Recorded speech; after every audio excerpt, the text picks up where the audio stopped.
Okay, this is the continuation of the regular Grafton Planning Board meeting. We've completed our executive session. We are up to the second item on our agenda, which is public input. Better close the door. You can't leave it closed very long. Oh, okay. Number 2, public input. This is when, if someone wants to talk to us about something that's not on our agenda, this is their chance. Mr. Berger, Mr. Chair, how are you this evening? now that I we've have, figured out how to do executive sessions in Zoom, we're better. there you go. Okay, I have some public input. Recently, there was a special permit that went through your board. It was 274 Providence Road in the Village Mixed Use Group for an 8-unit condo. We're in the middle of permitting this project, and I find that there is a problem with our zoning bylaw in section 12, which talks about parking. And what it talks about in the parking is you only require 2 parking spaces for 2 or 3 bedroom condos. Not like in 4.2.2 under multifamily, where you require 2.25, which actually forces the developer into now start thinking about visitor parking. Because we know that you can have a driveway is one and interior garage is another, so that's it. With this particular unit, the main drag from Providence Road to cut through to Main Street, that entire drag is the fire lane. So if somebody moves in, husband and wife, they have a kid, 18 years old, he has a car, he has no place to park. Or if they have a party, if anybody has a party, they have no place to park, and they're going to be infringing on the fire lane. I know that this one already went through, and we can't put the milk back in the container, but we've got to think forward and really look at this bylaw to see how we can fix it for the next project. And I really want you to put it on your next agenda so we can have a better discussion on this. It may be in a workshop, but I wanted to bring it to the board's attention. And that's my purpose for being here.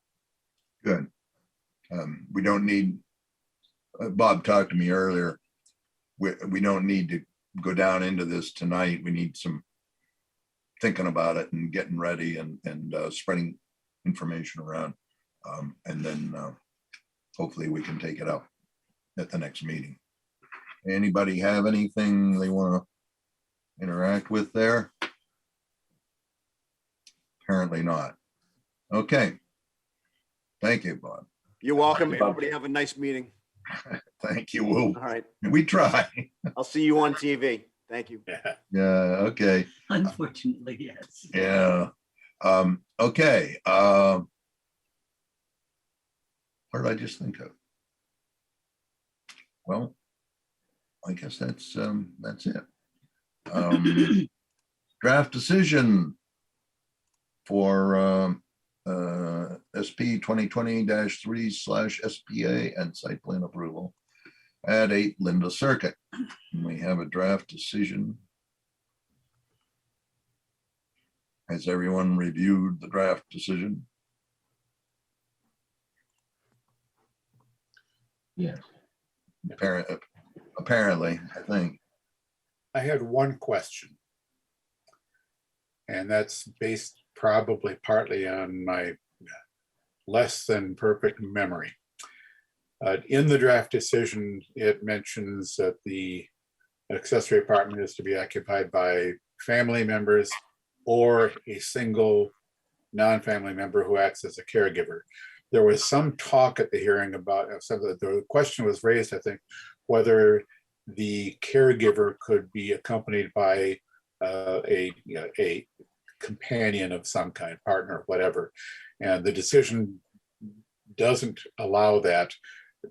Did we finally resolve that by saying that the caregiver could, had to be living alone there?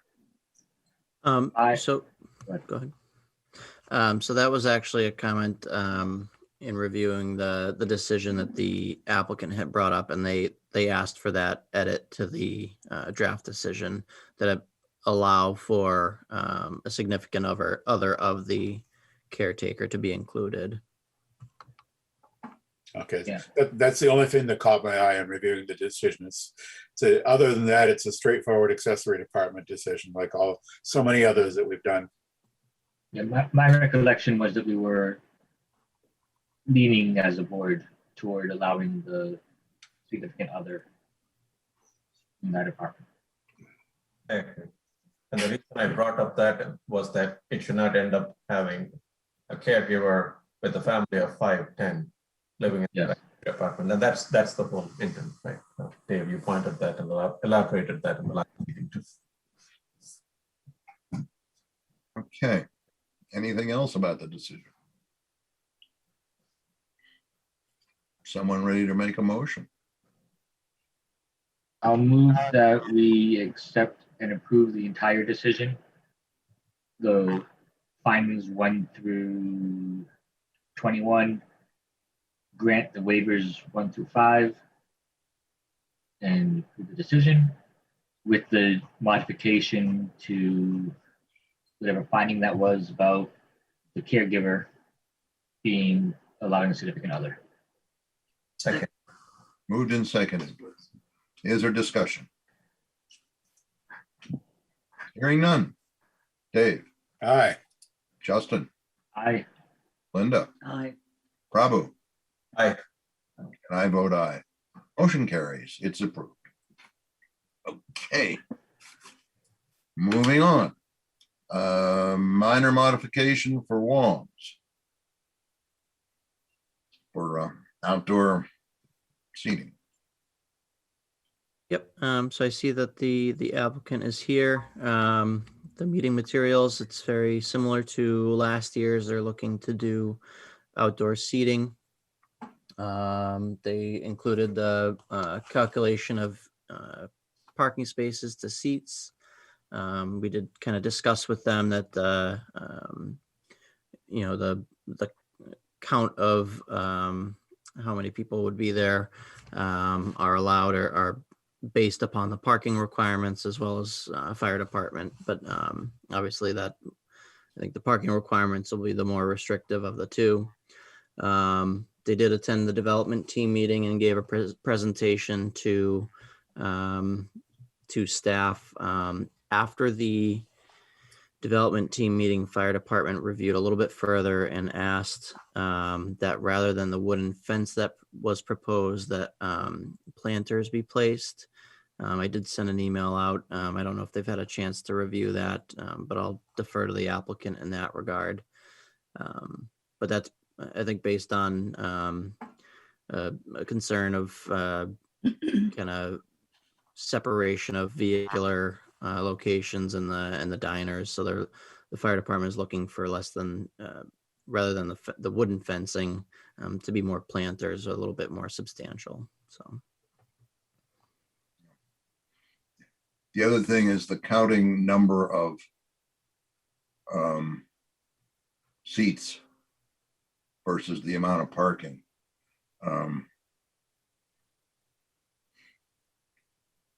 They'll have, between indoors and outdoors, they'll have how many seats? I believe it was 64 was the proposed seating count. They have, from their narrative, they have 33 parking spaces available. The requirements are 1 space for every 3 seats. And they did leave the 2 accessible spaces available, so. Yeah, but how many spaces do they have indoors and how many spaces are we talking about outdoors? I'd have to review for indoors, but I believe they have 64 seats proposed for outdoors. Yeah, Yeah. there's a substantial number indoors, obviously. Mhm. And I want to be sure, it looked to me like it's going to be a problem if you get as many people as you can in both places. We need to have a clear provision about that, particularly in this case, because it's a little closer to tipping the balance. Other than that, what do we think? Bob, can I add a point here? Yeah, I thought this was by far the best in terms of depiction and the details. It was very clear what are the location, where is the sanitizing station, and so on and so forth. I just wanted to call that out. all that's good. It's just the numbers as far as I'm concerned. And we want to be sure it's clear in this case, how that's going to be. No more than They say a that, certain number. did you read this part? Where they proposed occupancy? Seating of 70. Yeah, that's it's 70. 73 into 70 is 23. Anyway, okay. As long as we have that restriction in our decision, I guess that's okay. Anybody? As I recall, our usual form of decision says the sum total of indoor and outdoor seating must not exceed the available parking capacity as it has been, in the reduced form due to the outdoor seating. The same, we did pretty much the same as last year, as I recall. Yeah.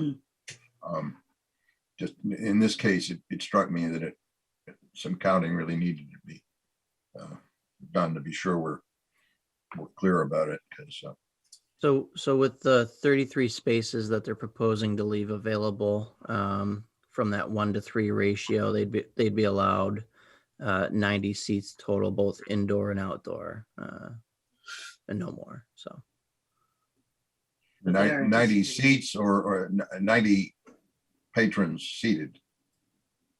99 seats. So yeah, hopefully they wouldn't have another seat. It would just be the 99 seats, and that way no one else could sit. But, Well, I don't remember whether they have a bar, but Yes, they do. oh, they have a bar. I don't know what the rules about bars are right now. I don't even know what the rules about restaurants are.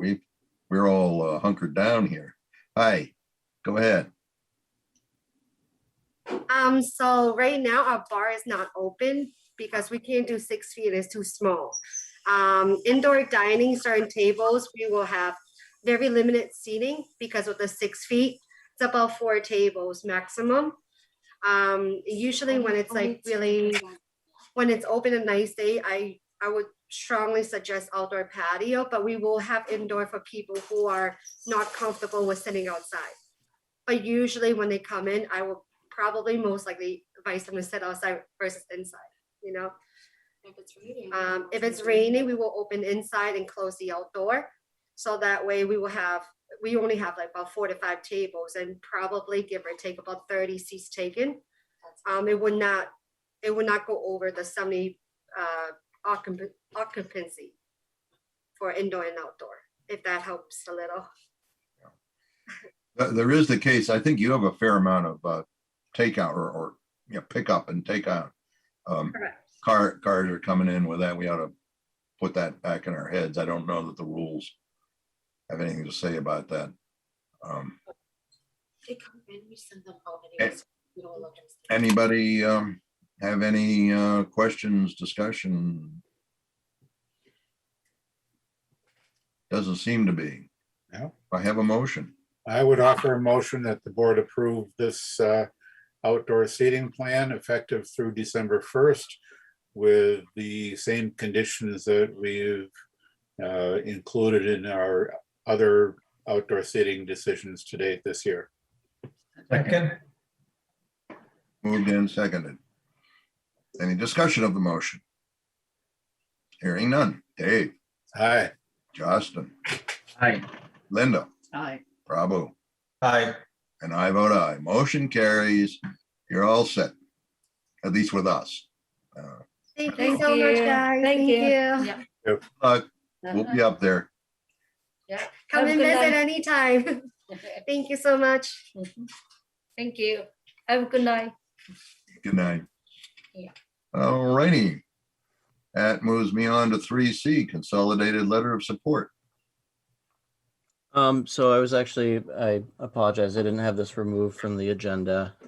This was something that we were working on, a joint application for the MVP action grants with a number of other communities. It was spearheaded by mainly Auburn and CMRPC. That effort ended up not generating enough interest, even though Grafton did start to sign on to the effort. And so therefore we won't be moving forward with this letter of support. Okay. Okay, that brings us to 4A, Dave. Well, Mill Development Overlay District. So this is, sorry. Go ahead. So this is another kind of project I'm working with CMRPC on, and I'll continue to bug them and move along with this, but I don't have an update for now. Yeah. And now subdivision rules and regulations update. Yeah, so I've got one new thing to bring to the board. I will put this up on the screen and run through it kind of quickly, I think. But after our discussion at the last meeting, I spent a little bit more time reviewing what the fire department gave us for what they would like to see, and try to see where that fits in with our subdivision rules current and what we might do. So this screen, I won't try to read it. This is basically the email that Michael Colleen sent back to us, to me and Chris. Actually, I sent the query off to him, and his email just got back to, didn't go to the whole board for some reason. But anyway, he listed a whole bunch of stuff that the fire department is interested in for new developments, not all of which is applicable to the subdivision rules, which is the topic under consideration. So out of those, I've identified a few items that are covered in one way or another, or could or should be covered by the subdivision rules and regulations. I'll go through each one of these individually. On the roadway width, brought this up briefly at the last meeting. Fire department would like to see a minimum of 24 feet, preferably 28. And with our current street categories, the only one that doesn't meet that is the minor street C, which currently has a minimum width of 22 feet. All the others are 26 feet or more. I took a look at the that Pioneer Institute survey I referred to a while back when we were looking at dead ends and other things. And of the 187 towns that they surveyed, the most common width of their narrowest road, and the average is about the same as the most common, is 24 feet. And their typical road, which is whatever that town considered to be a more typical road, their average and most common widths are almost identical at 26 feet. So I conclude from this that Grafton would be in line with most of these towns if we increased minor street C, bumped it up from 22 to 24. So that's something that we can think about. Any comments on that topic before I move on? One thing, I don't remember the language right now in the flexible subdivision bylaw, but we can, I think we're encouraged to lower some of these requirements. And I think we want to look over there when we're looking at this to see if we need to limit. Yeah, we should look at the flex language to make sure that if we choose to bump this up to 24, that we don't create any new conflicts. Yeah. And the flex, have to decide whether in flex you want to go below 24 or you want to have flex be limited to the 24. Yeah. If I'm remembering that there's even an issue. Yeah, that's something we can look at.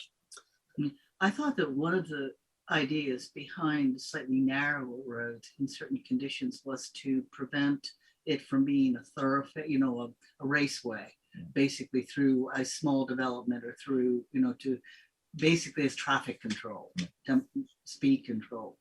I kind of remember a discussion around that people can't speed quite as fast if the road's a little narrower, except they haven't been on George Hill Road. Yeah. But yeah. If- So we do have to keep in mind that the wider the road, if you've got a really wide road, that invites driving fast. Yeah, so there's a little bit of a conflict between, I mean, the narrower roads, you know, have a traffic calming effect that you've just mentioned, Linda.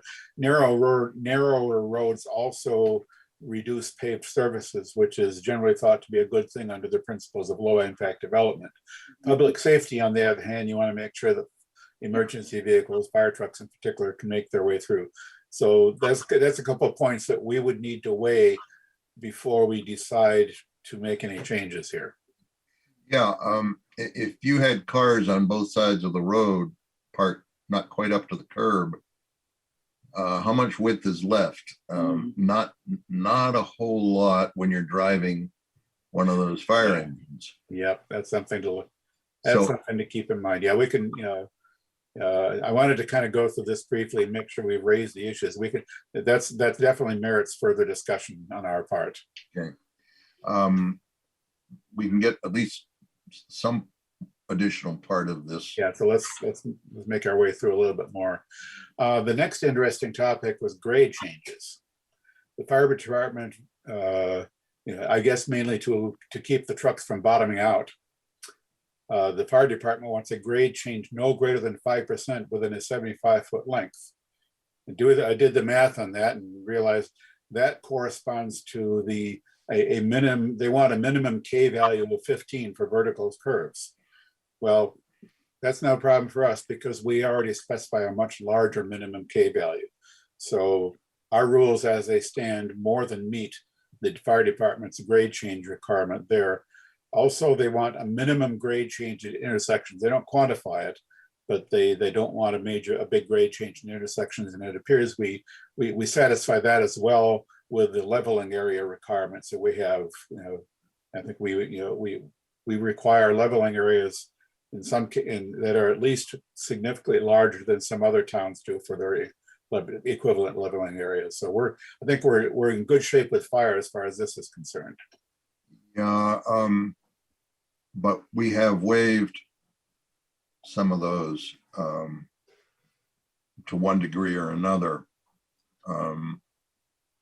So I don't know, want to remember why we have the rule, I guess, and what we're protecting against. I can remember some difficult cases on the K factor or the leveling area. Yeah, I think in both cases, we'd have to make a pretty major waiver before we get within shouting distance of worrying the fire department. But yeah, that's, you know, that we might want to make a note in the rules that there's a limit to how much we can waive. Yeah, maybe even why, so that future boards know to ask the fire department. No, I can remember that we've given considerable waiver on the leveling zone. You come down from Prunier's subdivision, and there was a long battle over how much leveling area he needed, because if you look at his road, it was a hard fit. Sure it was. Oh yeah. All right. So moving on fire hydrants. They want them no more than 500 feet apart. That's exactly what our rules say. They want them no more than 10 feet off the curb. Our cross sections show fire hydrants at 2 feet off the curb. So it seems that we meet the fire department's requirements here for hydrants. And then this is a slightly more interesting topic: the turning radius of the fire apparatus. You know, they gave us the sort of three important figures there. The inside turning radius of 21 feet 4 inches, that would correspond to an inside curb radius around a corner or any kind of a curve. Curb to curb, 38 foot 2 inches. That's, you know, the diagram here kind of shows what what those mean, an outside curb radius and the wall to wall, which takes into account the fact that the front end of the vehicle extends well beyond the front wheels. So there's an area that on where you have to make a curve as a turn that's as is illustrated here, you need to keep that area clear so that the front end of the fire truck doesn't knock down a fire hydrant or a pole or electrical box or something. So what does that mean for us? On the inside curb radius, we have historically had subdivisions, and at the corners, they've historically been designed with a 30-foot pavement radius. We are codifying or proposing to codify that, and that more than meets the fire department's requirements. On a curved street, generally speaking, we have a minimum radius that's much larger than 21 foot 4 inches, so we're not going to cause problems with fire trucks there. Interestingly, the subdivision rules don't explicitly address the curb radius at the entrance to the cul-de-sac turnaround. I think traditionally designers have applied the same criteria to that as they do for the corners, intersection corners. But technically, entrance to a turnaround at the cul-de-sac is not a corner. It's not an intersection. The outside curb radius, the only place that I can think of that comes into play is the paved portion of a cul-de-sac turnaround, where you'd like the fire truck to be able to navigate that turnaround and keep its wheels on the pavement. Our subdivision rules specify a 100-foot right-of-way diameter for a cul-de-sac turnaround, but we don't specify a minimum radius for the paved portion of the turnaround. And then again, at the cul-de-sac turnaround, the wall-to-wall radius, the radius of the clear area beyond the outside curb, that again, you can probably see where that might apply. And you would want to face, starting from the center point of that turnaround, you want to make sure that you're 41 foot 10 inches, within 41 foot 10 inches of that you're clear of obstructions. So that's kind of roughly, just generally speaking, that's how that turning radius would likely apply to us. Yeah. And finally, we're at 7:30. You want to? Shall we go ahead and do this? Finish. Yeah, I mean, just briefly. Yeah, I just wanted to say I read quickly and looked at your drawing quickly, and there were just too many possibilities and questions. I couldn't quite figure out all of the geometry implications. But as long as we don't allow an island in the middle and expect the whole turnaround to be paved, which is what we've expected for a long time, it ought to be okay.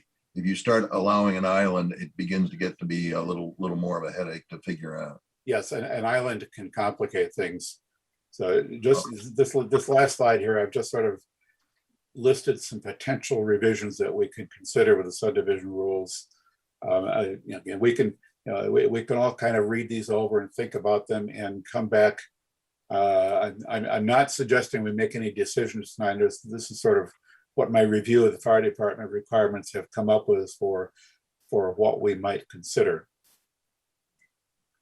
Okay. And that's all that you want to talk about for 4B. Right. The one other thing I wanted to talk about, and we can come back to it after the hearing, is whether since last week, whether anybody's had a chance to review the draft 3 that I posted and have any thoughts about that. So I'd be happy to come back to that. That may be very brief because it's only been a week. I forget, remind me. All right, time to go to item 7A, which is the continued hearing on 8 Pine Street.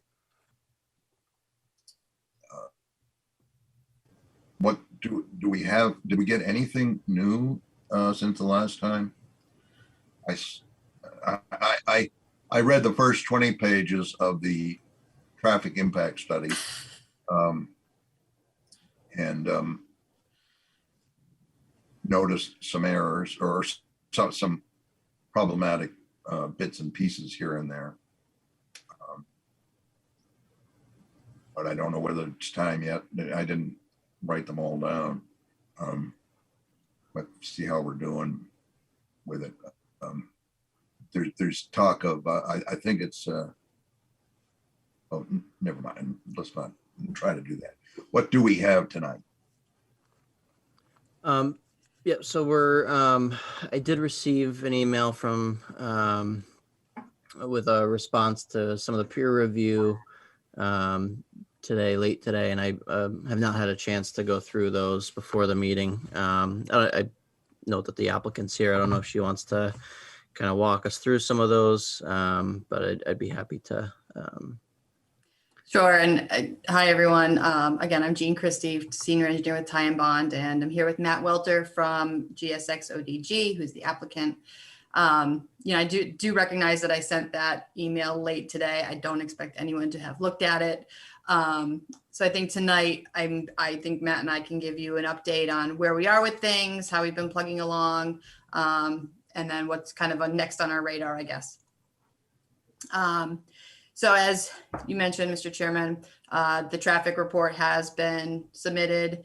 It is at the peer reviewers, and I believe they're just cranking along on it. As far as I'm aware, we do plan to reach out to them this week just to check in and see if there's any questions, if there's anything that needs some further explaining before they really dive into the nuts and bolts of things. I think with a traffic report like that, it's like you read the introduction, you skip all the technical stuff, and you read the conclusion and see what we've come up with. But so we're looking forward to the peer review and collaborating with MDM on that. Kind of related to the traffic piece, I did want to update the board on our MEPA status. So back in March, we submitted an ENF with MEPA. We did extend the comment period for an extra week to allow all the recipients of the ENF opportunity to review the traffic report and comment on that. And the only real comments that we got on it were from the town of Shrewsbury, surprisingly. Mass DOT didn't provide any comment on the traffic report. The town of Shrewsbury did have some concerns about traffic, particularly at their Route 30 intersection. It's warranted. Unfortunately, that's a Mass DOT regulated intersection. So there's not a whole lot that we can tell them to do at this point. The town of Shrewsbury did acknowledge that Mass DOT is looking at reviving that, or not reviving, adjusting the signal timing at that intersection to improve it as best they can. Could you hang on a second, please? Sure. My computer is giving me all kinds of trouble here. A Okay. second, please. My computer is giving me trouble here.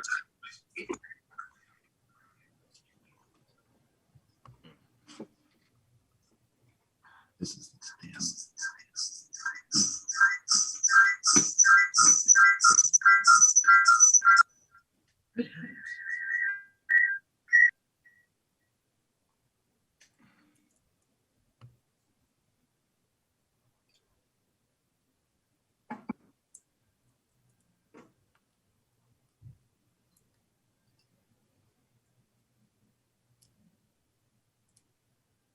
oh.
Okay, people can hear me?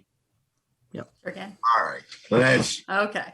back up a couple of paragraphs there. Okay, so backing up, the town of Shrewsbury had some concerns with traffic at their Route 30 intersection. I kind of expected that. So those are, discussed in the traffic report. And then, part of that kind of back and forth with the town and through MIPA was that we, made sure that the town was aware that that traffic report was going to be reviewed by a third party under the Grafton Planning Board plan approval. So I think that was a little reassuring to them to know that there's somebody else looking at it, not just MIPA. So this past Friday, MIPA issued the certificate for the project. So now that MIPA process is closed, Chris, I'll forward that to you and also to the Conservation Commission just for your records so you have it. So that's kind of that update. We are still working with the Conservation Commission. We are meeting with them tomorrow night to talk about the stormwater permit, the notice of intent, and wetlands related things. As Chris mentioned, we did provide a response to comments for the civil engineering portion of the project today. Included in that were our responses. First of all, revised site plans, a fire apparatus turning figure, and then, a bunch of stormwater technical things that I'm sure you guys are thrilled to see, but I'm sure Graves will be. So I'm hoping to connect with Graves, Jeff Walsh, sometime this week, just to make sure he has them, that everything came through good. Sometimes technology doesn't work in our favor, just to make sure he's got everything he needs so he can proceed with his review.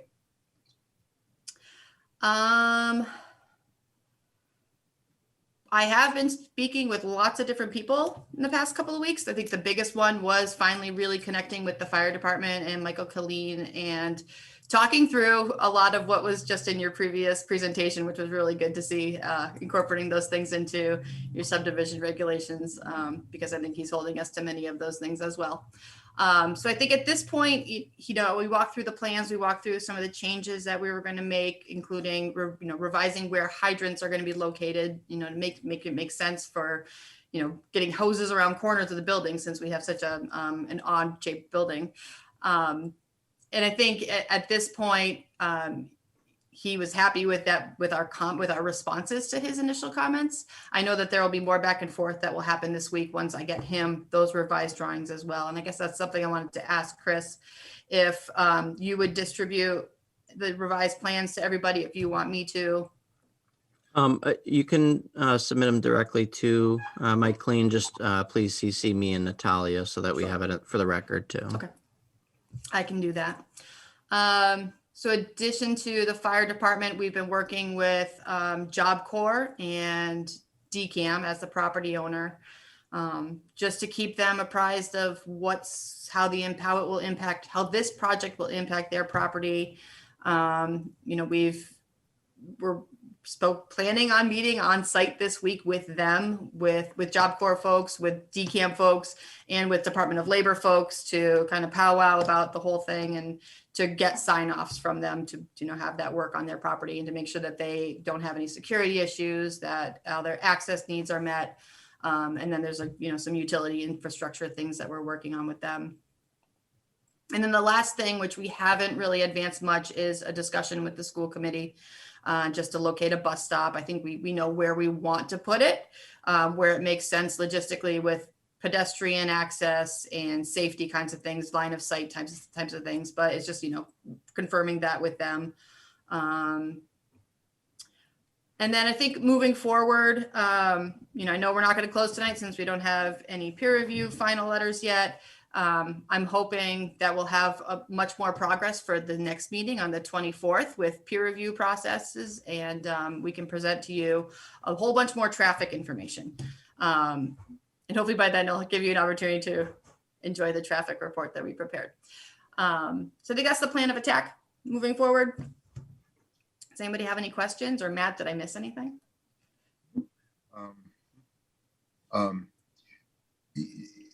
I didn't, the type's real small, so I didn't read it as deeply as I need to, but I did pretty much try to read through all the things about intersection this, intersection that, and so on.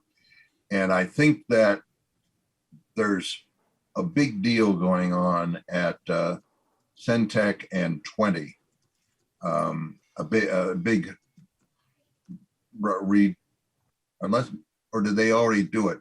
Because it was talking about one lane each way, and there's a significant intersection up there. Now, aren't they isn't a further expansion of that intersection coming? So I'm not sure that the report picked up entirely on that. The other thing, though, was that I know there's sensitivity to the traffic situation at the southern end. End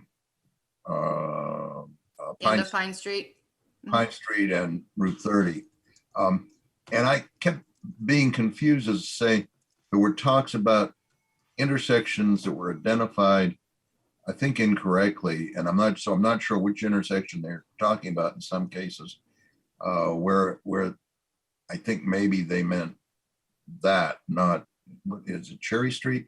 They're talking about Cherry Street and Westboro Road, or they don't meet. But I think that's probably where the greatest concern is or will be. And maybe the intersection, if intersection or not, but the driveway into the train station needs to be considered carefully too. Okay, anybody else? Yes. I had a couple of questions, Ms. Christie. One is all the traffic study dates are from December 2020. Is that correct? Or were these recent dates? Nope, that is correct. So that is when we perform the traffic counts. I'll take a step back here. So in, September, October of 2020, that's when we started thinking about traffic counts. And we did reach out to Mass DOT and to inquire and say, we need to do traffic counts. We know things are weird right now. What do we do? And they advised us to just do it and then work with our peer reviewer to come up with modifications to, or, factors, accommodating factors to determine what the real traffic volumes were. There was some historical data that we used to kind of back into it. We ran that approach by DOT and they, said, fine. They didn't give us much about it. So I think that's something that we plan to, talk first thing first with the traffic peer reviewer. Okay. Do these make sense? Yeah. Okay. And you said the modification factor, the advice given to you was to work with the peer review? It's to use the data that we had, historic data that we had. Do they make sense right now? And then it's kind of like, okay, well, what's going to happen in the future? Can we make an assumption on the future? Are people going to be working remotely more, resulting in less trips? And I agree. It's a gray time in traffic where it's hard to predict what's going to happen next. I think it's just using the data that we have, the tools that we have, how we know, patterns of human transportation, I guess, and work with another firm to have assumptions, to make assumptions that are, have solid backing. Okay. So I get the future projection. That's the extrapolation of the existing data. We recently, a couple of weeks ago, we approved a pot shop on 122. And there was a traffic study that was done. It came with the mod factors, which said that based on historical data, there would be a 10%, 15% something boost to the numbers to normalize the data for past history, right? So I was looking for that number. Do you have that? And I don't think, we didn't even have a peer review group for that traffic study. And they had, it's on our site, and Chris can also help you guys direct to that one. So we have numbers. A mod factor was used to normalize the data to reflect historical, based on historical information, what would be a projected number. The extrapolation, I leave it up to you guys. That's just a model number. We'll take a look at that. I'm definitely not a traffic person, so I wish I could answer your questions better. But I appreciate the question so that we can be prepared to talk about that at the next hearing when we talk about our traffic study, and also, prior to that, coordinate with traffic peer reviewer on that same thing. My last 2 points was, I know you mentioned about the bus stop. I would be very curious to see where would the bus stop be, and it can be part of the next meeting. Where would that be located? I just so I can answer real quickly, I think we're looking at it probably just north of the proposed driveway access on Pine Street. You know, we want to be able to give enough visual from the north and the south, and then keep it at the same time closest to the residential portion of the project. So It'll be on Pine Street? on Pine Street, yeah, I don't think they can necessarily come into the development. They cannot. That's I think a state regulation that it needs to be on a public way. The bus is not, whether it's tied to their insurance or whatever, they're not allowed to enter onto private ways. Yeah, I think that comes up for subdivision roads that haven't been accepted yet, or it's supposed to. I'm not sure it always does, but I've heard that all along, that they're not supposed to go on, which reminds me that all those subdivisions should have private way on their sign. That's an endless battle. Okay. Bob or anyone else, I thought when we discussed the first time, wasn't there an option to look at the street north, the intersection that goes east of Pine Street when you go further towards Route 20? There is one that goes, and isn't there an exit out of the project into that street? Is that Green Street? Is that what it is? Yeah, Green Street does go all the way up to Route 20. It intersects Route 20 at that, from that intersection, South Street goes north from Route 20 to Route 9. But yeah, that Green Street, I can't imagine that it carries very much traffic. It's a very narrow, very windy, very poorly surfaced road. If you read the report on that point, you'll see that it agrees with you. But yeah, I think the report allocates a very small percentage of traffic to Green Street. Right. Explains narrow, no shoulders, blah, blah, blah. I think that the Green Street intersection with 20 is also part of that major project. There's a project all the way from all the way through Shrewsbury, and at least on Route 20. We'll take a look and see what we can find. It's a big project. I happen to know the guy in Shrewsbury is also on CMRPC and the MPO with me, the T committee. So we hear about some of this. Everybody's very excited about getting 20 to be, I think, 2 lanes in each direction all the way through that. Okay, anybody else? Anything else? Justin? All right, just a very quick question. I didn't hear it mentioned. Was there any updates on the parking garage plans that we'll be seeing? Sure. The parking garage design for both the retail and the residential have advanced. Matt, you're probably gonna have to correct me on this. I think we're looking at, and in the revised plans on the parking table, that has been revised and completed. I'm going to flip to it so I can on my computer. I don't want to show you all these and overwhelm you with plan changes, but I think at this time we're looking at about 494 parking spaces in the residential garage, and that's over, I think, 4 or 5 levels. There's another 6 spaces at the visitor, or not the visitor, the kind of the leasing office, right in front of the residential building coming off of our new driveway. There's a little tiny 6-space lot. And then looking at the retail use, the upper parking deck has about 48 spaces and the lower surface lot has about 58. So that total is about 606 spaces entirely. We have 552 spaces required.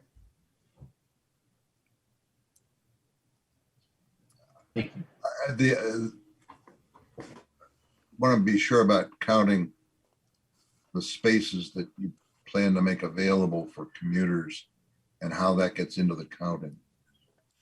So that's predominantly in the lower surface lot at the retail building. So there are about 58 spaces there. The retail use required 78 spaces total. And we're providing for that use, 48 on the top layer and about 58 on the lower one. So there's about 30 extra spaces for MBTA overflow use at this time. I'm not sure how we haven't yet figured out, I guess, how to sign those or reserve those, if it's just gonna be, striping on the, a reserve sign or something like that on the pavement for MBTA use. That's probably what makes the most sense. But I think we can probably figure that out a little bit more. Yeah, I'm interested in you keeping us up to date on any help with Sure. the train station. A lot of people. The governor is going to be real successful, and you're going to be real successful, and we're going to have lots more people taking the train. And, there's going to be complaints about the parking. At least until they build a garage over across from it. Begin to look like Boston with all the garages. So what more? Anything more? So I just briefly, wanted to mention, I'm glad Shrewsbury's feeling better about the traffic. They know that I'm not really traffic forte. The other comment was just in terms of the affordable component. I'm happy to coordinate on that as we kind of are getting, I think, through the process here. That affordable component can sometimes take a long time to get through. The DHCD process is a little extensive. Sometimes getting the ball rolling on that a little earlier than later is helpful. So I just wanted to kind of reach out and say that I'm happy to kind of work through that with you guys, and how that kind of plays out. I'm not sure what the full experience on your guys' end is for dealing with that, but I've done it before, so it's just takes time. Thank you. Appreciate that. Yeah. You can probably keep them in connection with Shrewsbury too, can't you? You know where they live. Yeah. I was talking to the planner the other day. Hopefully Chris didn't burn any bridges when he left Shrewsbury. No, I'm trying to strengthen those bridges. I was talking to the planner the other day. Good relationship with The Shrewsbury. bridges are all non-flammable. Except I wish the 140 under 9, I wish that would burn down. And they could put a decent bridge in there. All right. Anything else? Anybody else with any? I'm waiting to see what the peer reviews have come up with and all the information that we have yet to see. Oh, it should be coming like fast and furious now. You guys are gonna be overwhelmed with it. I hope, that's my goal. And I will memorize every page of that traffic Okay. study. Well, photographic memory, no problem. The memory cards are getting bigger and bigger and faster. My One's memory up here, falls- mine up here isn't getting any bigger or faster. My memory falls just a little bit short of being photographic and farther short every year. Okay. So anything else? Yes, Chris. So just as I'm looking at the calendar, kind of anticipating the continuance, I just noticed I have a kind of note in my calendar here that the 8 Pine 2-year sell-by date is coming up from the land disposition agreement on the 17th. So that might be something that we may want to extend, because I know the next meeting of the board, I believe, is the 24th. So that would be before that. So again, I'm happy to coordinate with that and get the ball rolling there. But Is that in planning board's purview to do? I believe that would be the LDAs between the select board and the and GSX. So, but I just wanted to bring that up as I noticed it. So they may already be on top of it. I just wanted to Okay. give more notice than less. Anything else? If not, you're requesting a continuation to the next meeting? We are? I move that we accept the applicant's forthcoming written request to continue the hearing to May 24th at 7:30 PM. Do you want to Approve. grant their request? Grant. I approve the, but it doesn't do anything. I need to grant. See, if you don't say the incantation exactly right, the magic does not work. Anyway. Second. Second. I second that. Moved and seconded. Any discussion? Hearing none. Dave, Justin, Aye. Linda, Aye. Prabhu, Aye. I vote aye. We'll see you next time. Thank you. Have a good night. Thank you. Very good, thank you. Moving on along. Now, well, you know, it might be. Bills. Any bills? I guess no bills. Minutes. Any minutes? No minutes. No minutes? No Staff seconds. report. I do have a little staff report. I'll kind of breeze through it. Lots of little things to kind of touch base on. The local rapid recovery plan is progressing.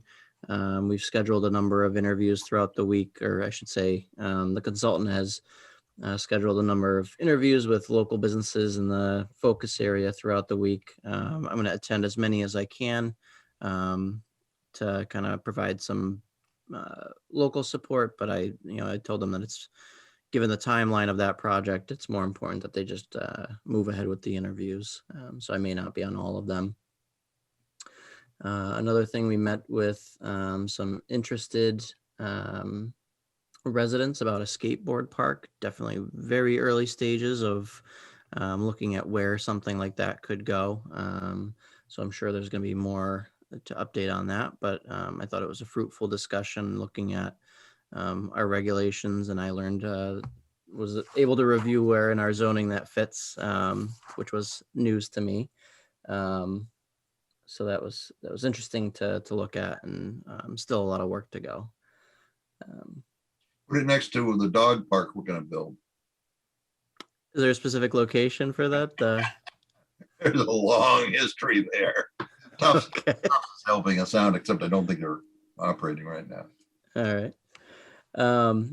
I also attended the Fair Housing Month Symposium. It was definitely a very good webinar, very long, and I had to sign out for part of it and sign back on, but I know it is recorded, and that's, I believe, on CHAPA's website, so it's worth a view if you guys have some time. We also met with some consultants for the Blackstone Needs Assessment. They came out with a draft for that, and we reviewed kind of the context of Grafton and where we fit in that Blackstone Needs Assessment. One of the comments that we brought up is there's been some public comments received by conservation regarding chestnuts, and when we talk in the in the lakes, the chestnuts kind of build up, and I haven't seen it, but anecdotally, apparently it looks as if you can walk on the lake because there's that many chestnuts in the water bodies. And so I brought that up. And actually that's consistent. They mentioned that was a consistent comment that all the communities have been bringing up, and they're going to start to look into. So I had no idea that was as big of an issue throughout, not just Grafton. So news there. I had already mentioned the MVP application for the action grant. We're not going to move forward with that for this funding round because the timeline is too short. We will be looking at a number of potential applications for the next round. So I'll have more updates on that when we flesh those out a little more detail. I also did a site visit at Highfields. That's the golf course and subdivision up there. I went out with Jeff Walsh. They are looking soon to be submitting a determination of completeness for phase 1 of that project. So I went out with Jeff Walsh. He kind of took me around the site, showed me, gave me some of the details of the project and background details that aren't necessarily in the record. I also talked with DPW this morning, and there are some comments that they had for determination of completeness before the town accepts those roads. Mainly that they've gotten on in years, and there's some portions that may need some mill and overlay. And then complete streets. I did meet with CMRPC about taking on complete streets and kind of getting a timeline set with them for that project. I'd like to start with a draft policy in June, looking to adopt it in July. I think that'll give enough time after town meeting for people to kind of breathe. And then we can look at adopting that policy and drafting that policy. So hopefully early June, I'll have something for the board to chew on in terms of that policy, and we can go to the local boards. It's the select board that eventually would adopt that policy, but it's just something I'd like to start at the planning board level and work out with everyone, and then bring it to the select board for a kind of final review and any other adjustments needed. So, but that's all I have. That's all you have. Anything on any of that from any of us? Apparently not. Correspondence. There was a letter there, but I don't think it was anything we have to do something about. No. So, reports from planning board representatives on town committees and CMRPC.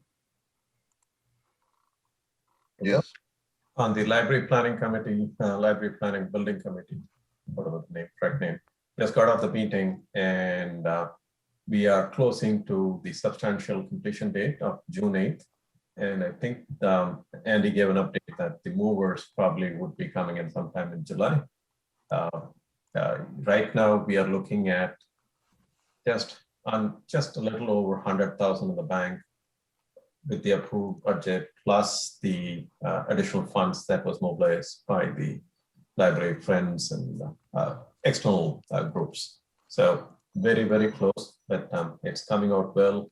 All the progress has been as per plan. So that's all I have. anybody else?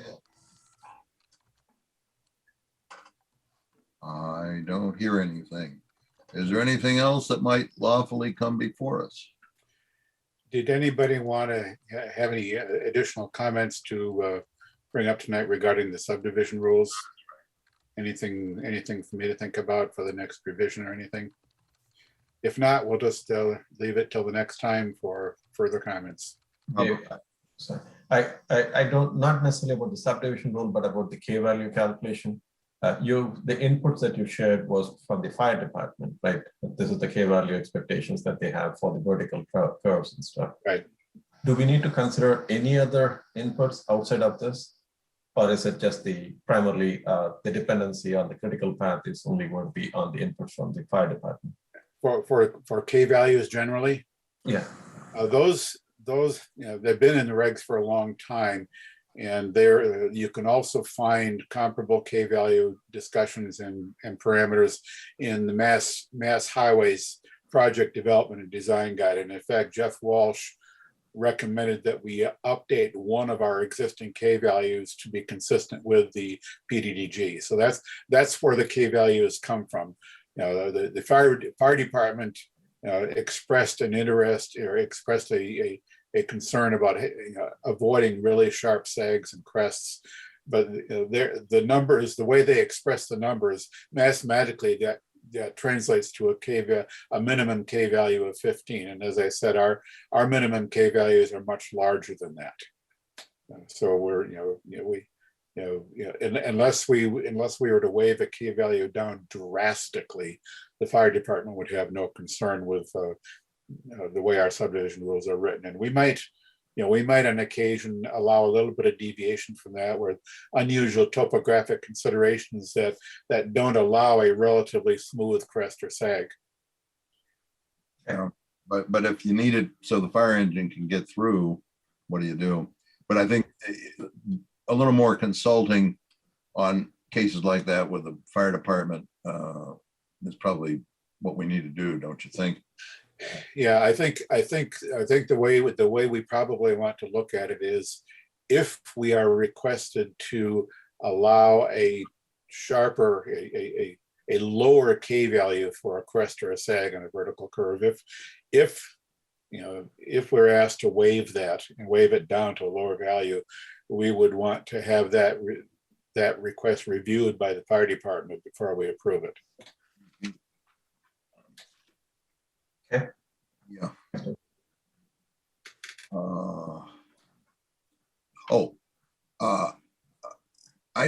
I saw your equivalencing, what the fire department was said with K values, but I didn't have a chance to really look at the geometry to see if it is literally the same, or whether it's measuring things that are a little different. But yeah, by all means, take a look at that. If you're at all interested in digging into some of those details, also we download a copy of the Mass Highway Project Development Design Guide. There's a lot of good stuff in there, not all of which applies to subdivisions, but one of the revisions that Jeff Walsh recommended for us in the subdivision rules is to say that for anything we don't address in the subdivision rules, it kind of defaults to whatever the PDDG says. So that's sort of a backstop for some design parameters that we don't explicitly address in the subdivision rules. okay. I hope he'll know what those rules are when he's looking at plans. Hard enough to have an idea about the rules we do have. Anything else? If there's not anything else, I need one more motion. Motion to adjourn. Second.